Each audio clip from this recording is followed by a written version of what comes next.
Salut à tous, aujourd'hui on va parler de Petites balades cruelles. C'est réalisé par Marga Biazzi qu'on retrouve sur internet sous le pseudo de Black Banshee et c'est sorti chez Shockdom France.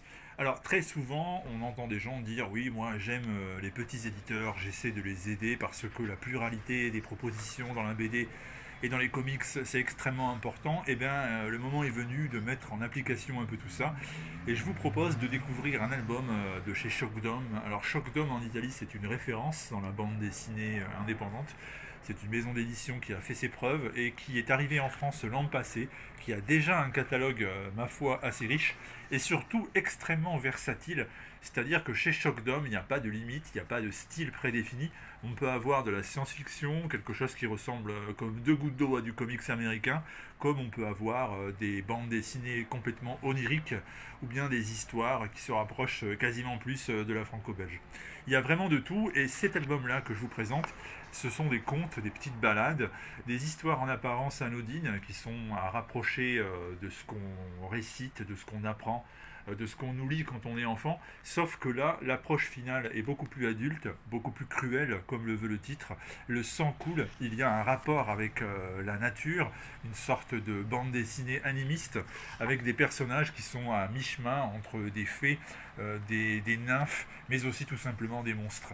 Il y a toujours une espèce de revanche de la nature sur l'être humain qui la pervertit et qui en abuse. C'est quelque chose qui revient dans cette bande dessinée. Elle est divisée également en cycles, le cycle des saisons. Donc chaque histoire correspond à une saison. Vous avez printemps, été, automne, hiver, ça revient. On a plusieurs fois ce cycle qui revient. Et donc à chaque fois, ces contes font à la fois dans la beauté glaciale de dessins qui sont superbes, que moi je trouve magnifiques. J'adore le style de Biazzi parce qu'elle a cette capacité à s'attarder au moindre petit détail de la vignette et de la planche. C'est également mis en couleur d'une façon splendide et on ne peut que être admiratif devant ce travail, c'est-à-dire cette véritable mise en commun de nos lectures d'autrefois, des récits pour les plus jeunes, et puis en même temps présentée d'une manière inédite, parfois violente, souvent sarcastique même sur ce qu'est l'être humain, sur sa capacité finalement à ne pas respecter ceux qui l'entourent et ceux CEUX qui l'entourent. Bref, c'est très très beau, c'est très intelligent. C'est le genre de petite surprise qu'on ne s'attend pas à lire et puis un jour on tombe dessus, on le feuillette et on est séduit.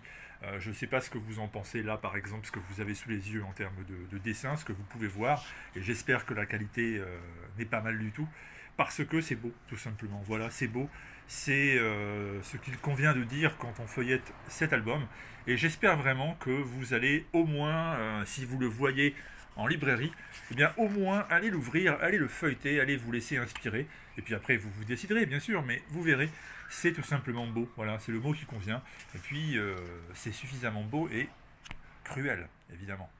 C'est signé Marga Biazzi, c'est sorti chez Shockdom, c'est disponible en ce moment dans votre librairie ou dans votre comic shop. Et je vous recommande donc cet album aujourd'hui avant d'autres sorties un peu plus tard dans la semaine. A bientôt, ciao ciao.